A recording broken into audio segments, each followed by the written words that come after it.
Jesus be seen in me. All his wondrous compassion and purity.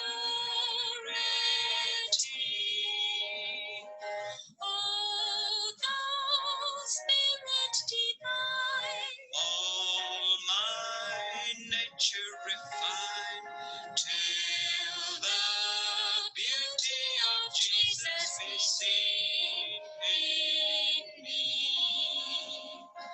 Let the beauty of Jesus be seen in me.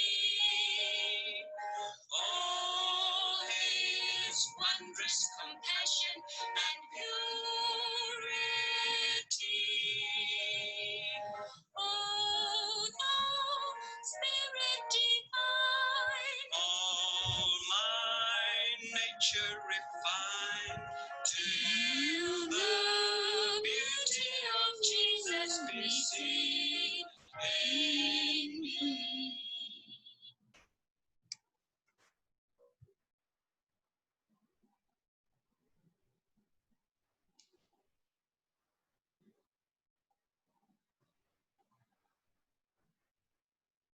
Yes, let the beauty of Jesus be seen in me. And with this beautiful thought, I would like to once again welcome my viewers this morning. And the topic that I have taken this morning is taken from the book of Mark, chapter 6, verses 14 to 29. And the topic is the death of a conscience. आज का जो हमारा topic है वो है अंतरात्मा को मारना या मौत, और इसको हमने मरकुस की 6 अध्याय के 14 से 29 आयत में हम आज इसको स्टडी करेंगे। और मेरे व्यूअर्स का मैं वेलकम करती हूँ, तहे दिल से स्वागत करती हूँ। आप सबों को मेरा जय मसीह का आज का दिन मुबारक हो। यीशु हमारे साथ है और इसी भाव से मैं आपका स्वागत करती हूँ। और मैं चाहती हूँ कि जब आप इसको पसंद करते हैं तो आप लाइक कीजिए और कमेंट कीजिए और सब्सक्राइब भी कीजिए, ताकि ये मैसेज ज़्यादा से ज़्यादा लोग सुने और वो आशीषित हो। यही मेरा मकसद है आज के मैसेज का, आज का जो संदेश है जो कि परमेश्वर मेरे से बुलवाना मांगता है। और आइए, जिससे पहले हम अपने टॉपिक में जाएं, आज हम पहले छोटी सी एक प्रार्थना करेंगे। प्यारे खुदा, हम शुक्रगुजार करते हैं, एक बार फिर से तेरे पास आते हैं। तूने हमें यह मौका दिया कि हम इन अजीजों के साथ मिलके ये तेरा संदेश जो है इनमें बांट सकते हैं। मैं तो एक खाली बर्तन हूँ खुदा, लेकिन तू ही मुझे भर सकता है। पवित्र आत्मा से मुझे भरपूर आशीषित कर, ताकि मैं जो कुछ भी बोलूँ तेरी मर्जी के मुताबिक बोलने वाले बोलूँ और लोग इससे आशीषित हो और उनको वो देखें कि आज का मैसेज जो है हम सबके लिए क्या संदेश ला रहा है और हमें कहाँ ले जा रहा है, हमें सही रास्ते पे वापस लेकर आ रहा है। हम यही आशा में, यही विश्वास में अपने आप को तेरे हाथ में सौंपते हैं। जो लोग इसको सुने वो मुझे ना देखे, बल्कि इस संदेश में तुझे देखने वाले बने। हमारी इस छोटी सी विनती को सुनकर कबूल कर, तेरे प्यारे बेटे यीशु मसीह के नाम से मांगते हैं, आमीन। जैसे कि मैंने बताया कि मरकुस 6 अध्याय 14 से 29 में लिखा हुआ है, और ये पैसेज जो है हेरोदेस के बारे में दिया गया है। और अगर देखा जाए तो यहाँ पे आज हम देखेंगे कि किस तरीके से हेरोदेस को मौका मिलता है और उसने वो मौका गवा दिया मसीह के पास आने का। और कई चीजें हैं, कई पहलुओं पे जो है हम इसको देखेंगे, और मैं इसको भी थोड़ा सा मैं पढ़ूंगी। 6 अध्याय उसकी 14 से कुछ आयतें मैं पढ़ना मांगती हूँ। हेरोदेस राजा ने उसकी चर्चा सुनी, क्योंकि उसका नाम फैल गया था, और उसने कहा, यूहन्ना बपतिस्मा देने वाला मरे हुओं में से जी उठा है, इसीलिए उससे ये सामर्थ्य के काम प्रकट होते हैं। अन्य लोगों ने कहा ये एलिया है, परंतु कुछ अन्य ने कहा भविष्यवक्ता या भविष्यवक्ताओं में से किसी एक के समान है। हेरोदेस ने यह सुनकर कहा, जिस यूहन्ना का सर मैंने कटवाया था वही जी उठा है। हेरोदेस ने अपने भाई फिलिपुस की पत्नी हेरोदियास के कारण, जिससे उसने विवाह कर लिया था, लोगों को भेजकर यूहन्ना को पकड़वाकर बंदीगृह में डाल दिया था, क्योंकि यूहन्ना ने हेरोदेस से कहा था, अपने भाई की पत्नी को रखना तुझे उचित नहीं है। इसलिए हेरोदियास उससे बैर रखती थी और वो चाहती थी कि उसे मरवा डाले, परंतु ऐसा ना हो सका, क्योंकि हेरोदेस यूहन्ना को धर्मी और पवित्र पुरुष जानकर उससे डरता था और उसे बचाए रखता था, और उसकी बातें सुनकर बहुत घबराता था, पर आनंद से सुनता था। मैं आपको थोड़ा सा इसका बैकग्राउंड देना मांगती हूँ हेरोदेस का। मैंने एक तरीके से इसका पारिवारिक ट्री जिसे कहना चाहिए, फैमिली ट्री जो है मैंने बना रखा है। और हम देखते हैं कि हेरोदेस जिसको महान भी कहा गया है, हेरोड द ग्रेट जिसको कहा गया है, वो उस टाइम में शासक था जब यीशु मसीह पैदा हुए थे। और उसने जो है, आप लोग ये कहानी आप लोगों को अच्छी तरह याद होगी, और कि जब यीशु मसीह पैदा हुए थे तो उसने 2 साल से नीचे के जितने भी बच्चे थे सबको मारने की, स्पेशली पुरुष या मेल बच्चों को मारने की आज्ञा दी थी और उनको मरवा दिया था। सो हेरोदेस जो था महान जिसको कहा गया है, इसके जो है 5 जो है पत्नियां थी, और 5 में से इसके पास जो है काफी कई बेटे थे, लेकिन कुछ जो खास वाले थे उनका मैं जिक्र करूंगी, जैसे हेरोड एंटिपस। और हेरोड एंटिपस जो है, इसने शादी की थी अरेबियन राजा की लड़की से, उसका नाम था एरेटास। फिर था एरिस्टोबुलस, जो कि इसका हाफ ब्रदर हुआ, क्योंकि मैंने कहा 5 पत्नियां थी, और हेरोड ने या हेरोदेस ने इसको मरवा दिया। लेकिन ये जो है उस टाइम में लगभग 40 के आसपास होगा, इसकी उम्र होगी, और इसकी बेटी का नाम था हेरोदियस, जैसे कि हमने अभी पढ़ा है। और इसका एक और भाई था जिसको कि जब वो 10 साल का ही था, इसने तभी उसको मरवा दिया था हेरोदेस ने, जो कि अपने ही बच्चों को इसने मरवा दिया। तो आप ये समझ सकते हैं, जो अपने ही बच्चों के लिए दया नहीं रख सकता, वो दूसरों के लिए दया कैसे रख सकता है। तीसरा बेटा जो इसका, जो मैं बता रही हूँ, जिसका जिक्र किया गया है, हेरोड फिलिप, ओके, हेरोदेस फिलिप। और इसने जो है अपने भाई की बेटी जिसका नाम हेरोदियास था उससे शादी कर ली थी, जो कि इसकी भतीजी भी कहा जाती है, सौतेली भतीजी भी कहा जाती है। और इस तरीके से इसके फादर जो था हेरोदेस जो है खुश नहीं था, और हम देखते हैं कि ये जो था इसने सारे मेल बच्चों को, अपने बच्चों को भी मरवा दिया।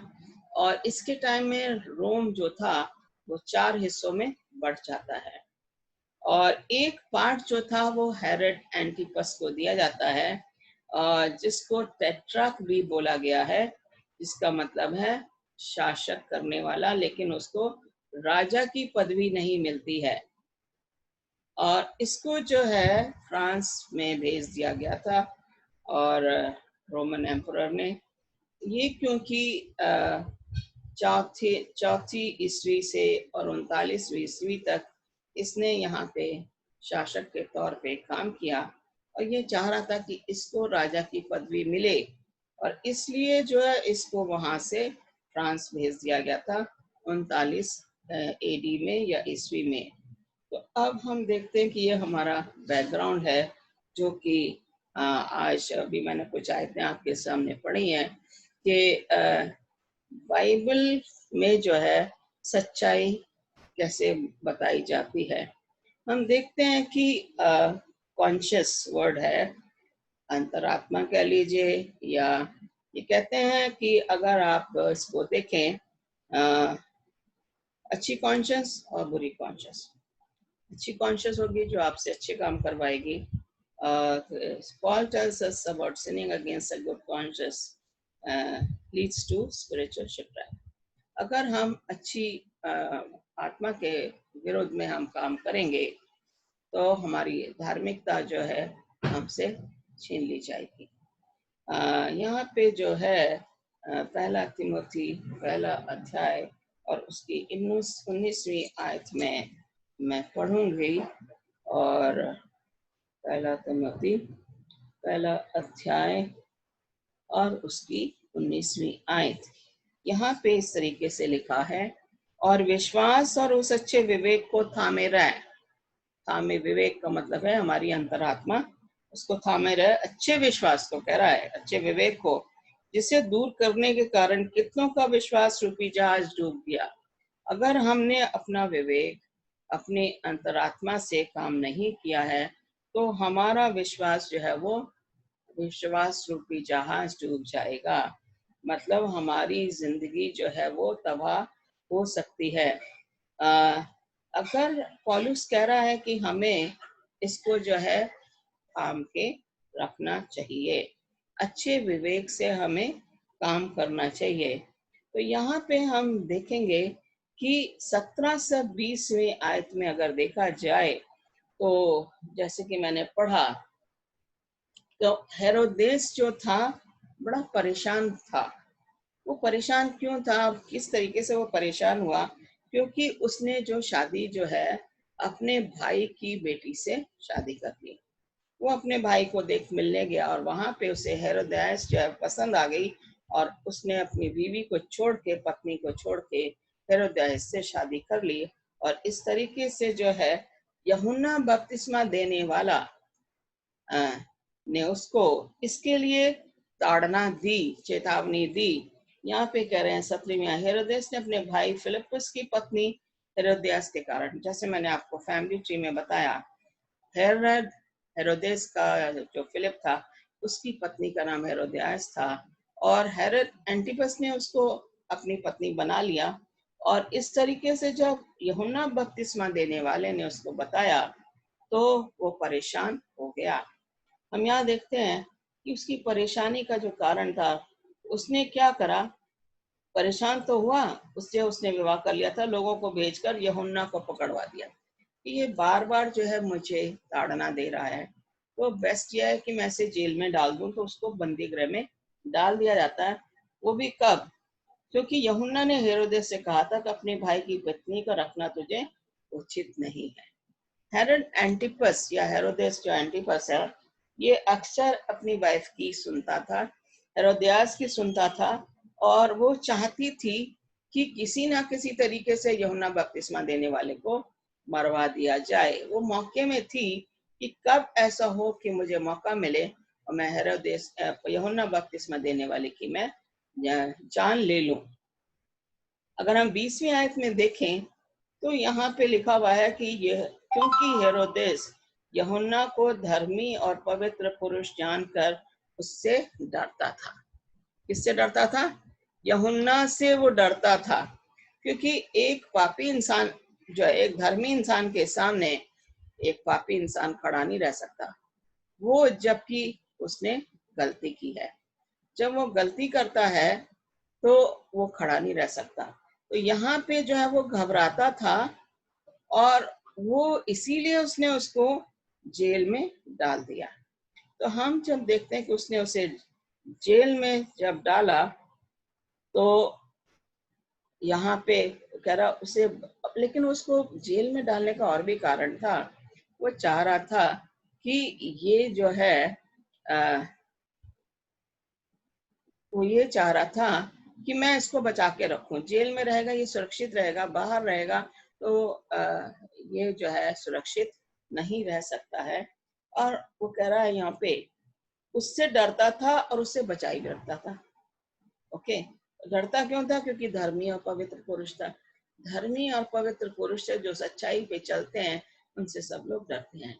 और कह रहा उसकी बातें सुन के वो घबराता भी था, क्योंकि जो बातें यूहन्ना बपतिस्मा देने वाला उसको बताता था, उसको सुनता था, आनंद से सुनता था। इसका मतलब ये है उसकी बातों में उसको आनंद तो आता था, लेकिन फिर भी उसने उसे जेल में डाल दिया, ये सोच के कि मैं इसको सुरक्षित यहाँ पे रखूंगा।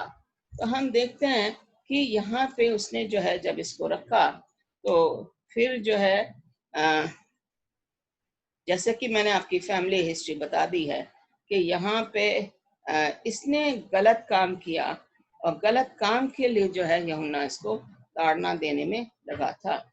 और इस तरीके से हेरोड जो फिलिप था उसको जो उसके पिता ने, हेरोदेस ने, जो महान हेरोदेस था, उसने उसे रोम भेज दिया था कि उसने अपनी भतीजी से, सौतेली भतीजी से शादी की है, इसलिए उसको अच्छा नहीं लगा, उसने उसे रोम भेज दिया।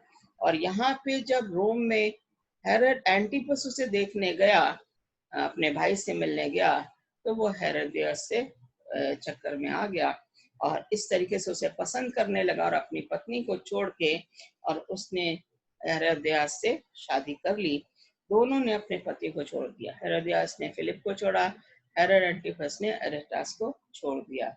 और इस तरीके से जो है ये जो अरेंजमेंट जो इन दोनों ने आपस में किया, वो यूहन्ना एकदम से इसके सामने जाके बोल देता था जो इसे पसंद नहीं था।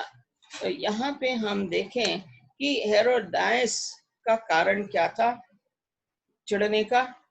उसका कारण ये था कि मैं किस तरीके से यूहन्ना बपतिस्मा देने वाले से मैं बदला लूं, इसे किस तरीके से मारूं। और ये इसका जो है इसने मन बना रखा था कि जब भी मुझे मौका मिलेगा मैं इसको क्या करूंगी, मरवा दूंगी। तो यहाँ पे हम देख रहे हैं कि ये मौके की तलाश में थी। और हेरोड जो है, जो हेरोड एंटिपस था, वो जो है जॉन का मैसेज तो उसे समझ आता था, उसे सुनता भी था, लेकिन उसने उसको सुन के हमारे लोग हैं, मसीही लोग हैं, जो संदेश तो सुनते हैं लेकिन उसको मानते नहीं है। वो कहते हैं ये सही है, जब तक वो सुन रहे हैं तब तक वो सोचते हैं ये सही है, लेकिन एक बार सुनने के बाद वो क्या करते हैं, उसको आगे नहीं सोचते हैं, अपनी जिंदगियों में सुधार नहीं लाना मांगते हैं। जब यूहन्ना बपतिस्मा देने वाले ने इसे कंडेम किया तो इसने अपने आप को सुधारा नहीं। इसने उसके संदेश को सुना, बड़े चाव से सुना, इंटरेस्ट से सुना, लेकिन ये जो है सुधारना नहीं मांग रहा था अपने आप को। और आज भी हमारे बीच में ऐसे लोग हैं जो ये सोचते हैं कि संदेश तो बहुत अच्छा है, लेकिन ये जब तक है, जब तक हम सुन रहे हैं, ये खत्म हो जाएगा तो हमारा संदेश भी खत्म हो जाएगा। ये फिर हम इसके ऊपर गौर नहीं करेंगे। तो ऐसे लोग हैं आज भी जो कि कोशिश में लगे हुए हैं कि क्या करना चाहिए। तो यहाँ पे हम देखें कि जो मौका हेरोदायस जो देख रही थी, वो मौका उसे मिल जाता है।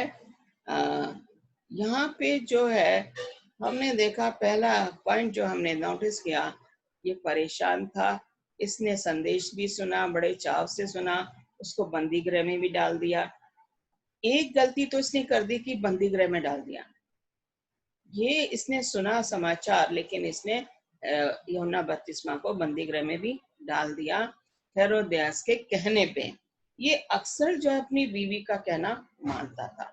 तो यहाँ पे हम देखें कि जो अवसर हेरोदियास को चाहिए था वो 21वीं आयत में हम देखेंगे कि यहाँ पे मिल जाता है। ठीक अवसर आया जब हेरोदेस ने अपने जन्मदिन में अपने प्रधानों, सेनापतियों और गलील के बड़े लोगों के लिए भोज किया। इतने बड़े बड़े लोग, प्रधान, सेनापति, गलील के बड़े बड़े लोग, आप कह सकते हैं उसमें सदूसी और फरीसी भी हो सकते हैं, महायाजक भी हो सकते हैं जो कि गलील में रहते थे। उन सब का इसने भोज किया। क्यों? या हेरोदेस तो हेरोदियास की बेटी भीतर आई और नाच कर हेरोदेस के उसके साथ बैठने वालों को प्रसन्न किया। अब हेरोदेस का जन्मदिन था, बड़ा अच्छा मौका भी था, और रानी तो अंदर ही रहती थी हेरोदेस, और जब ऐसे समय में जब भोज की तैयारी होती थी और प्रधानों और सेनापतियों को बुलाया जाता था, बड़े बड़े लोगों को भोज किया जाता था, तो रानियां जो है राजा के अतिथि गृह में नहीं जाती थी, महल में नहीं जाती थी, लेकिन वो अंदर से उनके पास जगह होती थी जहाँ से वो सब कुछ देख सकती थी। अब ये सोचने वाली बात है कि ये जो है अ,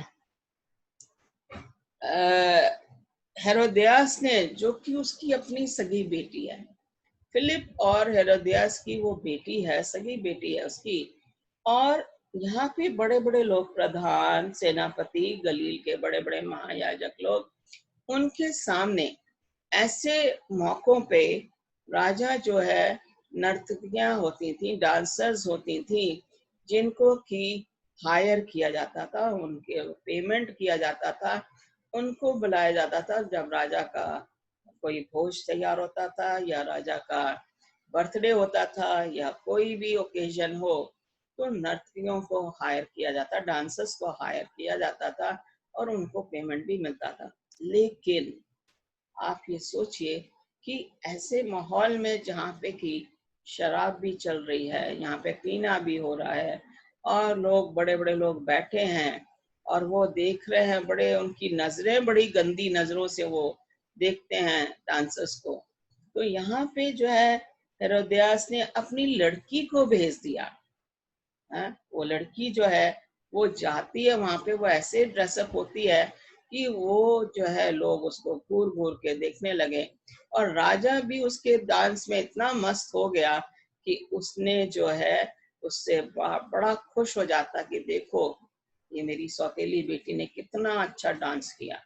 कभी कभी हम लोग जो हैं ऐसे ज्यादा एक्साइटमेंट आ जाता हमारे, जहाँ हम इतने ज्यादा अचंभित हो जाते हैं या खुश हो जाते हैं, जरूरत से ज्यादा जब खुश हो जाते हैं तो हम गलती कर बैठते हैं, और वो गलती ऐसी होती है कि जबकि हम उसका पछतावा उसका कुछ नहीं है।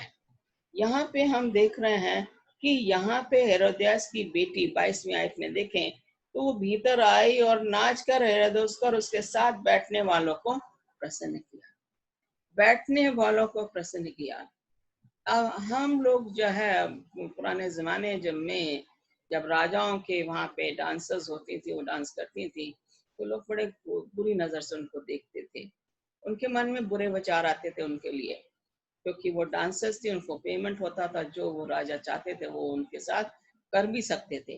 तो यहाँ पे हम देख रहे हैं कि इसने उन लोगों को बैठ डांस करके उनको प्रसन्न किया। डांस करना जो है उन दिनों में अच्छा या शोभित नहीं माना जाता था, लेकिन इस लड़की ने ऐसा किया उनको, और राजा को प्रसन्न कर दिया। अब हम देखेंगे, तब राजा ने लड़की से कहा, है, तू जो चाहे मुझसे मांग, मैं तुझे दूंगा। और उससे शपथ खाई, मैं अपने आधे राज्य तक जो कुछ तू मुझसे मांगेगी मैं तुझे दे दूंगा। मैंने पहले भी एक संदेश दिया था, उसमें भी मैंने बताया था कि वो मैंने संदेश जो दिया था जेफ्ता के बारे में था, जिसने की गलत डिसीजन ली। यहाँ पे इसने शपथ खाई, ओके, तू जो चाहे मुझसे मांग मैं तुझे दूंगा। ओके, वो किसके सामने ये वायदा कर रहा है? सोचने वाली बात है। ये महायाजकों के सामने, प्रधानों के सामने, सेनापतियों के सामने अपनी जो है डींगे मारने की कोशिश कर रहा है, अपने घमंड में जो है ये वायदा उसके साथ कर रहा है। ये नहीं सोचा कि जो मैंने शपथ खाई है और जो शपथ खा के मैं इससे वायदा कर रहा हूँ उसका मुझे कितना पछतावा हो सकता है। और यहाँ पे कहता है कि वो लड़की का अगर हम देखें तो मैं सोचती हूँ 15, 16, 17 शायद इतनी होगी, ज्यादा भी हो सकती, कम भी हो सकती है। और वो आके उसने नाचा, और उसने जो है उसी टाइम जवाब नहीं दिया। राजा ने शपथ खाई, तू जो मांगती है मांग, मैं तुझे आधे से ज्यादा राज्य भी दे दूंगा।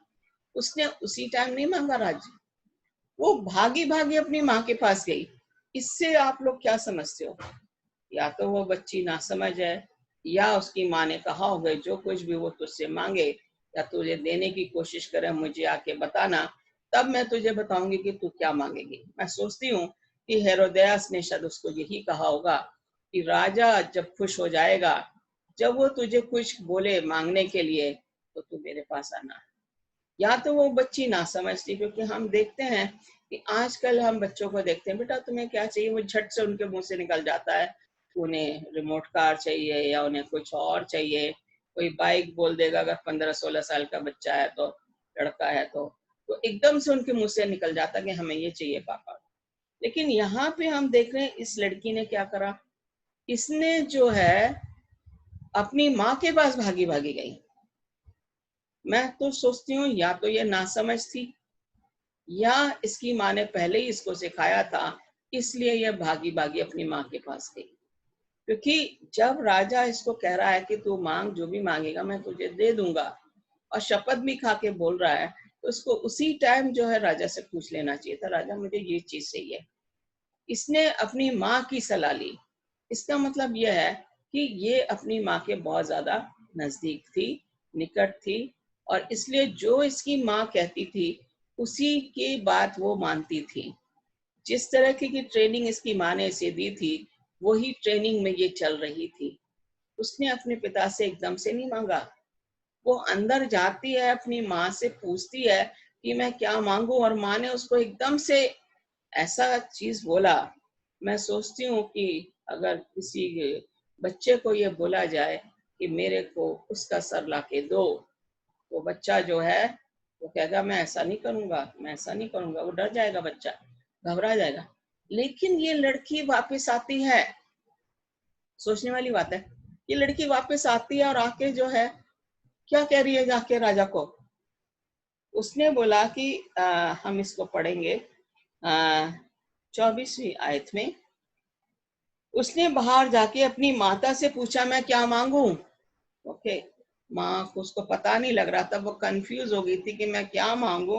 वो बोली यूहन्ना बपतिस्मा देने वाले का सर। ओके, वह तुरंत राजा के पास भीतर आई और उससे विनती की, मैं चाहती हूँ कि तू अभी यूहन्ना बपतिस्मा देने वाले का सर एक थाल में मुझे मंगवा दे। अब यहाँ पे अगर देखें तो इसकी माँ कह रही है यूहन्ना बपतिस्मा देने वाले का सर, लड़की कह रही है यूहन्ना बपतिस्मा देने वाले का सर एक थाल में मुझे मंगवा के दे, मतलब उसको थाल में सजा के दे, तब मैं अपनी माँ को ट्रे में जाके लेके जाऊंगी कि ये मेरी गिफ्ट है। आप थोड़ी देर के लिए सोचें, क्या ये गिफ्ट हो सकती है? किसी का सर आपके आप मांग रहे हो, क्या एक गिफ्ट है? मैं नहीं सोचती ऐसा गिफ्ट कोई मांगता है, कोई मांगेगा, कोई दुश्मन भी नहीं मांगेगा अपने दुश्मन की ऐसे गिफ्ट। लेकिन ये लड़की ने बड़े उससे सोच समझ के आके बोला मुझे उसका सर कहाँ चाहिए, एक प्लेट में, एक थाल में चाहिए। और उसने पता नहीं क्या उसके दिमाग में होगा कि शायद सर काट के ऐसे ही ला के दे दें। उसने कहा नहीं, थाल में डाल के दो, मैं थाल पकड़ के अपनी माँ के पास ले जाऊंगी। तो हम देखते हैं यहाँ पे कि ये हेरोदेस ने एक और गलती कर दी। उसने बिना सोचे, यहाँ पे अगर हम हेरोदेस के बारे में सोचें तो ये कह रहा है 26वीं आयत में, राजा बहुत उदास हुआ। उदास होने का कारण उसका क्या? पहले तो उसने बंदी बना के पब से डाल दिया, उसके संदेश बड़े चाव से सुना, और फिर जब अपनी लड़की से कहता तू मांग जो तुझे चाहिए, मैं तुझे आधे से ज्यादा राज्य दे दूंगा, और वो लड़की कहती मुझे उसका सर, यूहन्ना बपतिस्मा देने वाले का सर एक थाल में डाल के दे। और यहाँ पे अब वो अपनी गलती को सोच रहा है, इसलिए उदास हो गया। उसने बड़े तैश में आके प्रधानों और सेनापतियों के सामने और गलील के बड़े बड़े लोगों के सामने वायदा तो कर दिया। तो चीजों वायदा करना बहुत आसान है, लेकिन उसको पूरा करने में ऐसे इस टाइप का मांग को पूरा करने में आपको 10 बार सोचना पड़ेगा। यहाँ पे हम देख रहे हैं राजा उदास तो हुआ, लेकिन उसके दिमाग में दूसरा थॉट जो आया होगा वो ये होगा कि अगर मैंने इसको यूहन्ना बपतिस्मा देने वाले का सर नहीं दिया, तो मैंने जो शपथ खाई है वो झूठी साबित होगी, और मेरा सम्मान जो है इन लोगों के सामने जो है वो गिर जाएगा। मेरी इज्जत जो है वो कम हो जाएगी अगर मैंने इसकी अपनी शपथ जो मैंने खाई है, इस लड़की को यूहन्ना बपतिस्मा देने वाले का सर ना दूं, तो मेरी इज्जत घट जाएगी और लोग मेरे ऊपर विश्वास नहीं करेंगे। अगली बार जब मैं शपथ खाऊंगा, कोई मेरी शपथ पे विश्वास नहीं करेगा। उदास हुआ वो, पछताया भी होगा। पछताया भी, उदास होने का मतलब वो पछताया। और उसने क्या करा? परंतु अपनी शपथ के कारण गलती तो कर दी उसने, शपथ तो खा ली, कसम तो खा ली, बड़े आराम से बहुत जल्दी तैश में आके सब शपथ खा ली लोगों के सामने। देखो कि मैं राजा हूँ और देखो मैं अपने मान रखता हूँ, मैं जो बात बोलता हूँ मैं उसे पूरा करता हूँ। और साथ बैठने वालों के कारण उसे टालना ना चाहा।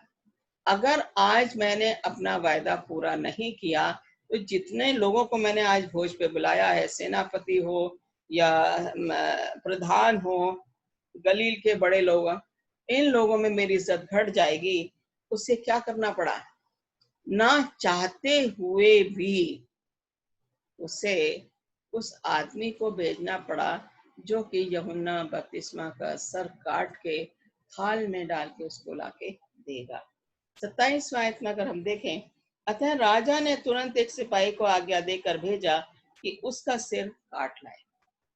कोई चारा नहीं था, अपना वायदा पूरा करना था, लोगों को दिखाना था कि देखो मैं अपना वायदा पूरा करता हूँ, मेरी शान कितनी है।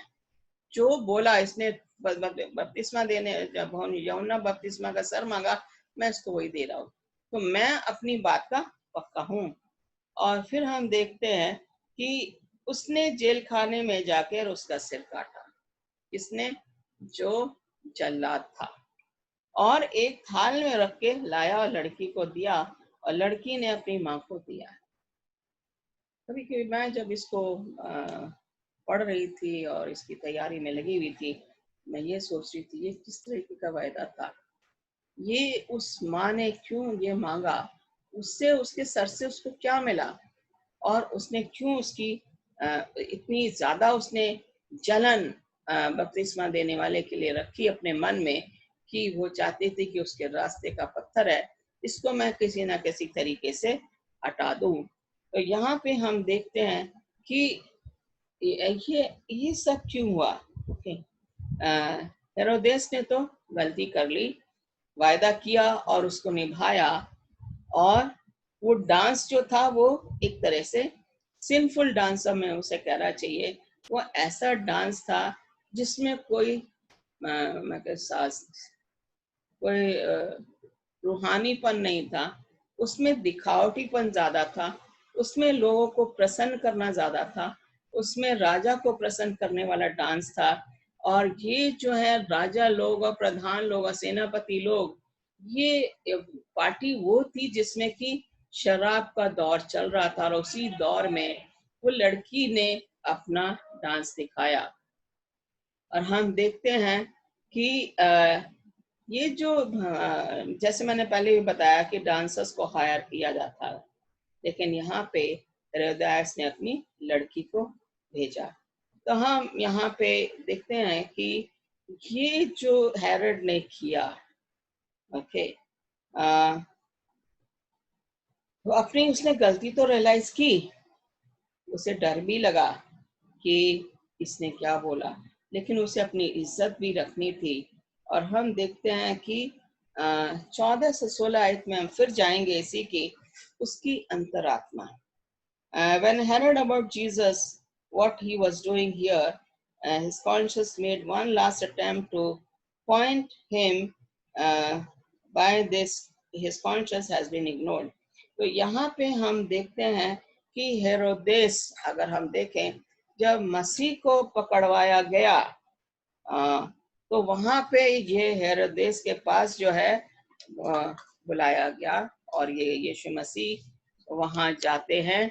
और मैं सोचती हूँ, एक मिनट, हेरोदेस का जो वो है, जब मसीह को कोड़े लगाए गए, उसके बाद जो है मसीह को वहाँ हेरोदेस के पास भेजा गया, और वहां पे इसके पास आखिरी बार जो है मौका मिलता है कि इसको जो है पत्र,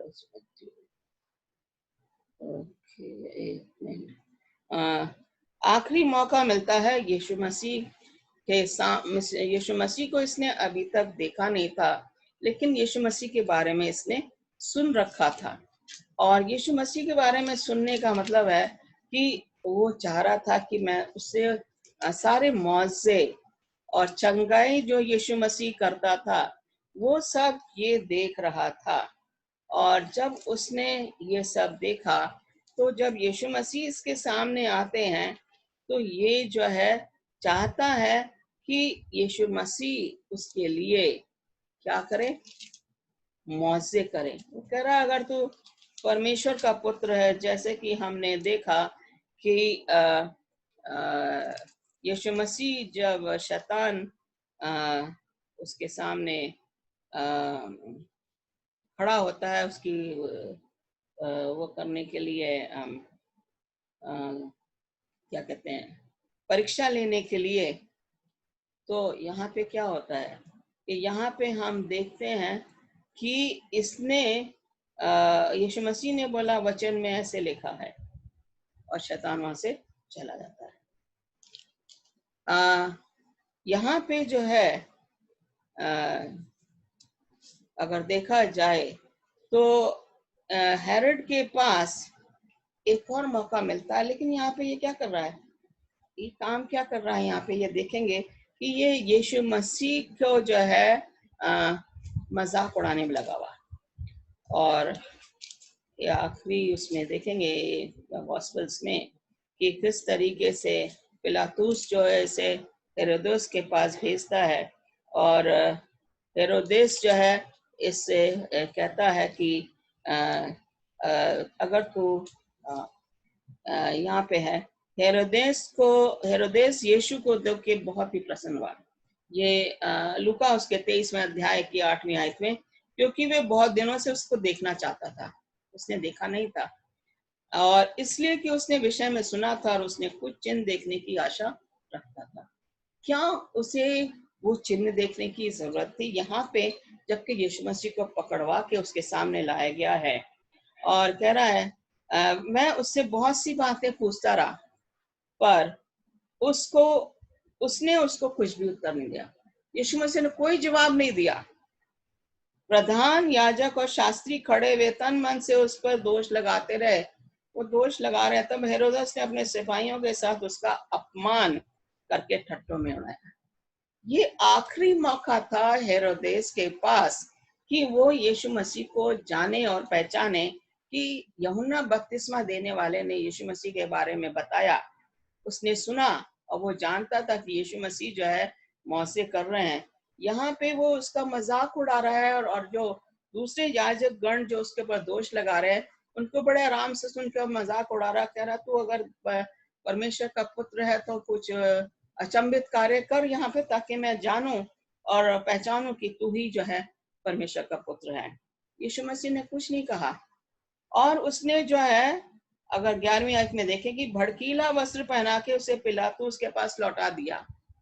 एक और बड़ा मजाक उसने यीशु मसीह के साथ कर दिया। भड़कीला वस्त्र, राजा वाला जो वस्त्र है, उसको बुला के और वापस पिलातुस के पास भेज दिया। ये हेरोदेस के मैं इसलिए बोल रही हूँ कि इसकी अंतरात्मा मर चुकी थी। ये ऐसे काम इंसान तभी करेगा जब उसकी अंतरात्मा मर जाएगी। उसकी अंतरात्मा बिल्कुल मर चुकी थी और वो धर्मी बिल्कुल नहीं था।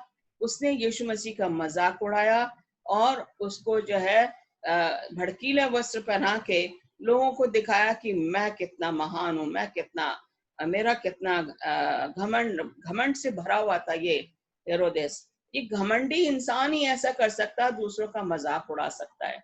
घमंडी इंसान ही दूसरों को भड़कीले वस्त्र पहना के दूसरों को दूसरे के सामने उसे नीचा दिखा सकता है। इससे बड़ा काम और क्या कर सकता था हेरोदेस, कि उसने अपनी अंतरात्मा को बिल्कुल ही मार दिया था।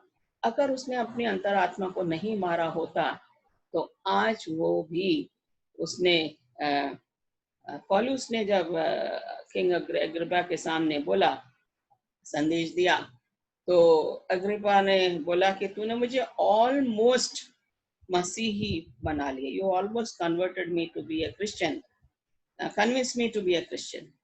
यहाँ पे हेरोदेस के पास कई मौके आते हैं। यूहन्ना बपतिस्मा देने वाले ने इसको कई बार बताया। उसने यीशु के बारे में सुना, जब यीशु को उसके सामने लाया, यीशु मसीह ने कुछ नहीं कहा, उसने और उसका मजाक उड़ाया। हम अगर देखें यहाँ पे, वो पछताया, लेकिन वो पछतावा कैसा था? क्या उस पछतावे में माफी थी? बिल्कुल नहीं। उसके पछतावे में माफी बिल्कुल नहीं थी। और अगर माफी होती तो वो गिड़गिड़ा के यीशु मसीह के सामने माफी मांगता।